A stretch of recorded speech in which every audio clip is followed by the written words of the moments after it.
नमस्कार बच्चों, हमारे अध्याय चल रहा है नमक का दारोगा, जो हम पढ़ चुके हैं, रिवीजन भी कर चुके हैं। इसके क्वेश्चन आंसर हम कर रहे हैं। कल भी हमने यही काम किया था और आज कुछ क्वेश्चंस की चर्चा करके ये चैप्टर हमारा कंप्लीट हो जाएगा। अगला क्वेश्चन है कि नमक का दारोगा कहानी में आए मुहावरों के बारे में बताइए। इसमें कुछ मुहावरे आए हैं, उन मुहावरों के बारे में समझाना है। क्वेश्चन है नमक का दारोगा कहानी में आए हुए मुहावरों को समझाइए। अब पहली बात तो यह है, अब आप तो पूरा चैप्टर पढ़ोगे तब इसके मुहावरों का पता चलेगा। मैं पहले ही बता देता हूँ आपको कि कौन कौन से मुहावरे आए हैं।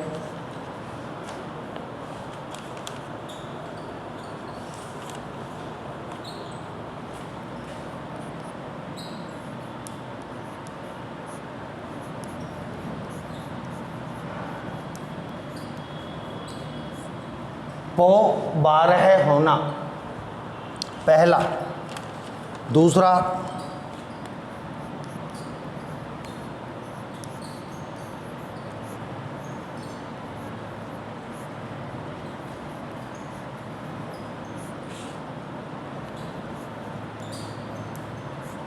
हृदय में सूल उठना। तीसरा, भूखा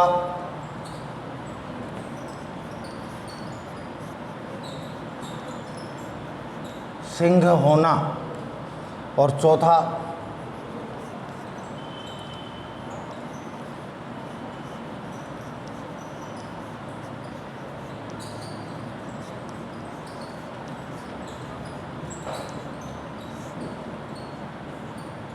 मिट्टी में मिलना। आपके सामने बोर्ड पर मैं इनका अर्थ तो लिखूंगा, लेकिन वाक्य का प्रयोग केवल करके समझाऊंगा, बोल के। पो 12 होना, पहले इनका अर्थ देख लीजिए।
ये 4 मुहावरे आए हैं, ये चारों मैंने लिख दिए हैं, इनका अर्थ लिख दिया है।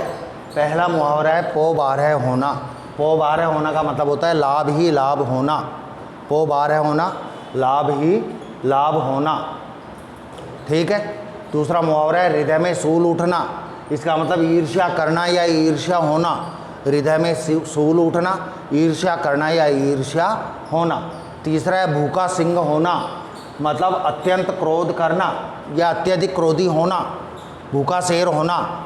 और चौथा और अंतिम है मिट्टी में मिलना, नष्ट हो जाना। मिट्टी में मिलना, नष्ट हो जाना। अब वाक्य में प्रयोग देखिए, मैं बोलकर करवा रहा हूँ। पो 12 होना अर्थात लाभ ही लाभ होना। जैसे अधिकारियों के पो 12 थे, जो भी अधिकारी थे कोर्ट में या नमक विभाग में, उनके पो 12 थे, मतलब उनके लाभ ही लाभ था। दूसरा है हृदय में सूल उठना, यानी पड़ोसी की उन्नति देखकर पड़ोसियों के हृदय में सूल उठते हैं, मतलब ईर्ष्या होती। पड़ोसियों की उन्नति देखकर पड़ोसियों के हृदय में सूल उठते हैं, मतलब वो ईर्ष्या करते हैं। तीसरा भूखा सिंह होना, यानी अत्यंत क्रोध करना। जैसे लाला जी 1000 के नोट बाबूजी को भेंट करो। लाला जी 1000 नोट बाबूजी को भेंट करो, आप इस समय भूखे सिंह हो रहे हैं, यानी अत्यधिक क्रोधित हो रहे हैं। चौथा और आखिरी, मिट्टी में मिलना, नष्ट हो जाना। जैसे मिट्टी में मिलना, नष्ट हो जाना। जैसे मुंशी वंशीधर की माँ की इच्छाएं, कौन सी? जगन्नाथ और रामेश्वर की यात्रा की जो इच्छाएं थी वो मिट्टी में मिल गई। मतलब नष्ट हो गए। ये 4 मुहावरे इस चैप्टर में आए। समझ में आ गई बात?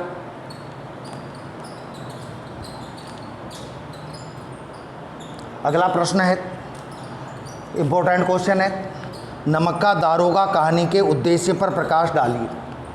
ये कहानी लिखने का क्या उद्देश्य है? हाँ बच्चों, तो अगला क्वेश्चन है, नमक का दारोगा कहानी के उद्देश्य पर प्रकाश डालिए।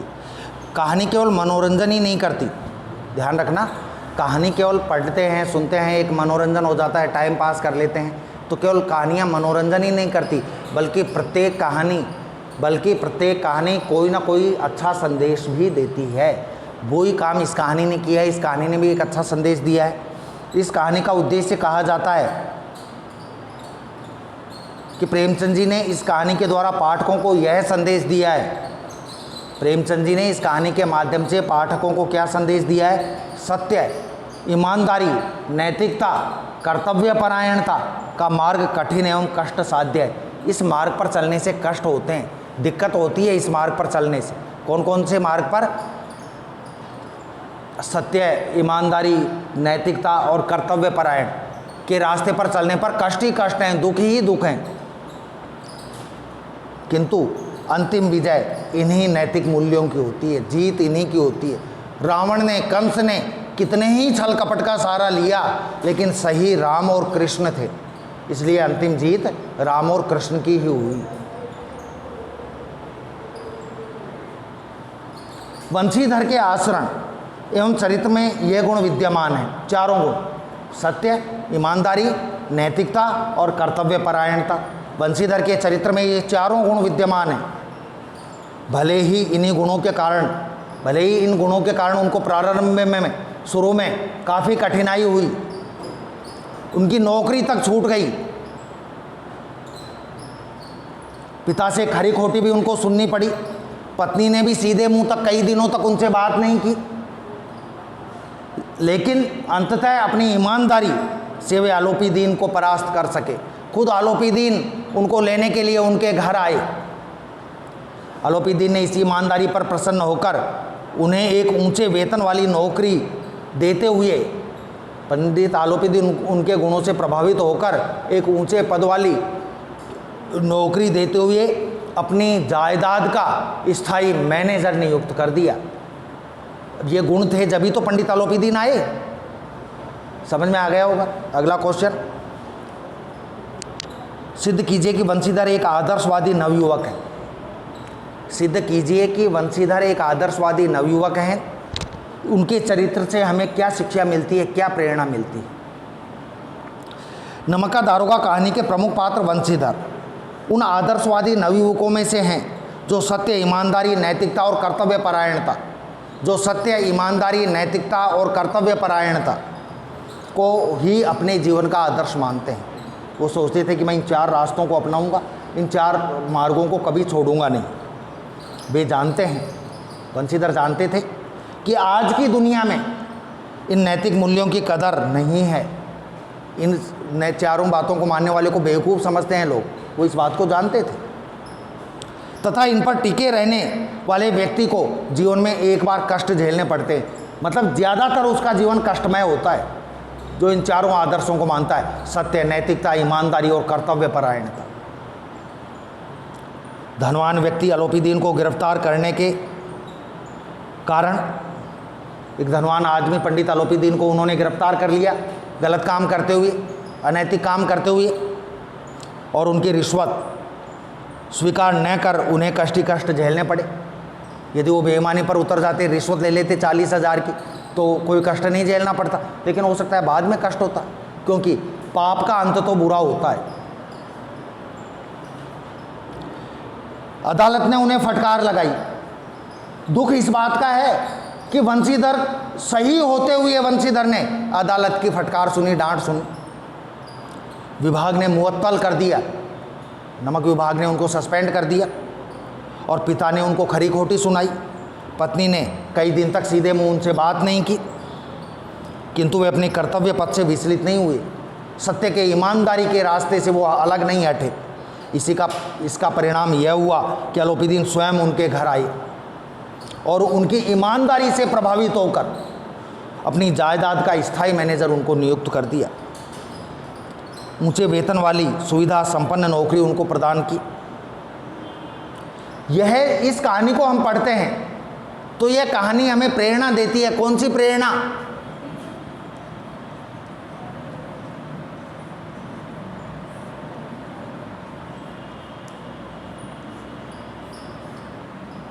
सत्यमेव जयते, इसका मतलब होगा सत्यम एव जयते। सत्यम यानी सत्य की, एव यानी ही, अव्यय एव, और जयते यानी जय होती है, सत्य की ही जय होती है। सत्यमेव जयते। वंशीधर की तरह यदि हम भी सत्य, ईमानदारी, नैतिकता और कर्तव्य परायणता पर डटे रहें तो उसका पुरस्कार हमें एक न एक दिन अवश्य मिलेगा। यह बताना इस कहानीकार का उद्देश्य है। यानी आज के नवयुवकों को वंशीधर का सा जीवन जीना चाहिए। हो सकता है वंशीधर का सा जीवन जीने में शुरू में उनके मार्ग में कठिनाई अवश्य आएगी, लेकिन बाद में उनके जीवन में सुख ही सुख होगा। कहानी के आधार पर आखिरी क्वेश्चन, फिर ये पार्ट पूरा हो जाएगा आपके। कहानी के आधार पर, नमका दारोगा कहानी के आधार पर पंडित आलोपीदीन की चारित्रिक विशेषताओं पर प्रकाश डालिए। उनकी क्या चारित्र की विशेषताएं थी? देखिए आंसर। पंडित आलोपीदीन अपने इलाके के प्रतिष्ठित जमींदार हैं। प्रतिष्ठित, बहुत इज्जतदार, नामी, सम्मानित जमींदार हैं पंडित आलोपीदीन अपने इलाके के। वे गैर कानूनी व्यापार भी करते हैं, अपने सम्मान की आड़ में गलत काम भी करते हैं। गैर कानूनी, जो कानून की दृष्टि से गलत है, वो व्यापार करते हैं। नमक पर सरकार ने बैन कर दिया, नमक को प्रतिबंध लगा दिया नमक पर सरकार ने। पर पंडित आलोपीदीन, नमक पर सरकार ने प्रतिबंध लगा दिया, पर पंडित आलोपीदीन अधिक लाभ कमाने के उद्देश्य से अपनी गाड़ियों में नमक लेकर आए थे। भाई नमक की कालाबाजारी हो रही है, नमक इधर से उधर हो नहीं रहा, टैक्स भारी भरकम टैक्स लगता है उस पर, तो ज़्यादा लाभ कमाने के चक्कर में पंडित आलोपीदीन अपनी गाड़ियों में नमक भरकर ले आए। धन कमाना उनका एकमात्र लक्ष्य है। पंडित आलोपीदीन का एकमात्र लक्ष्य, उद्देश्य केवल और केवल धन कमाना। चाहे जिस तरीके से कोई भी गलत रास्ता अपनाना पड़े, उनका उद्देश्य केवल एक ही था कि धन कमाया जाए कैसे भी। धन बल से वे सब कुछ हासिल कर सकते हैं। धन के बल से, धन की ताकत से पंडित आलोपीदीन मानते थे कि मैं धन के द्वारा सब कुछ हासिल कर सकता हूँ, कुछ भी कर सकता हूँ मैं। अधिकारी, धन से अधिकारी भी उनके भक्त बने हुए थे, क्योंकि सबके पास पैसा पहुँचता था, रुपया पहुँचता था, धन पहुँचता था। अमले, वकील, अमले, विभाग, वकील, हुक्काम, नौकरशाह सब उनके पैसे के गुलाम थे, क्योंकि उनको कभी ना कभी उपहार स्वरूप कुछ रुपया, धन, पैसा देते रहते थे। सब उनके गुलाम थे, क्योंकि धन की ताकत से वे भली भांति परिचित थे। पंडित आलोपीदीन धन की ताकत को जानते थे कि धन में बहुत ताकत होती है, बड़े से बड़े को खरीदा जा सकता है, उसके ईमान को डिगाया जा सकता है। किंतु जब इसी ताकत के होते हुए भी वे वंशीधर को नहीं खरीद पाते, बड़े बड़े अधिकारियों को, अफसरों को, वकीलों को खरीद लिया, लेकिन इतनी ताकत होते हुए भी वो पंडित मुंशी वंशीधर को नहीं खरीद पाए, तो अपने को पराजित अनुभव करते हैं कि यार मैं तो पराजित हो गया, हार गए। एक वंशीधर जैसे साधारण लड़के को मैं नहीं खरीद पाया, तब उनको धन की ताकत थोड़ी कम महसूस हुई। उनमें आदमी को पहचानने की विलक्षण क्षमता थी, अद्भुत बुद्धि थी आदमी को पहचानने की, जांचने की। वंशीधर की ईमानदारी एवं नैतिकता को पहचान लिया उन्होंने कि आदमी ने चाहे मेरे को जेल भिजवा दिया, लेकिन है ईमानदार, नैतिकतावादी है। उन्होंने वंशीधर की ईमानदारी और नैतिकता को पहचान लिया पंडित आलोपीदीन ने, और उन्हें अपनी जायदाद का स्थायी मैनेजर नियुक्त कर उन्होंने गुण ग्राहक होने का परिचय दिया कि सामने वाले को गुणों को मैं भी जानता हूँ। गुणों को पहचाना वंशीधर के, जभी तो अपनी जायदाद का स्थायी मैनेजर बना दिया, ऊंचा वेतन देकर, ऊंचा पद देकर। उनकी समझदारी, उदारता एवं गुण ग्राहकता उन्हें खलनायक होने से बचाती है। वैसे तो वो खलनायक हो गए थे, लेकिन अंत में ईमानदार व्यक्ति की पहचान कर उन्होंने उसको पुरस्कार दिया ऊंचे पद का, उससे वो थोड़ी उनकी इज्जत बची रह गई। ये कह सकते हैं कि साहब गुणों को के पारखी थे बंशीधर, और अंत में वे पाठकों के प्रिय पात्र बन जाते हैं। खलनायक होते हुए भी पाठकों के प्रिय पात्र बन जाते हैं। ठीक है बच्चों, ये अध्याय आपका पूर्ण हो गया है। कल अगला अध्याय नसीरुद्दीन के बारे में हम क्वेश्चन आंसर की चर्चा करेंगे। ठीक है, धन्यवाद।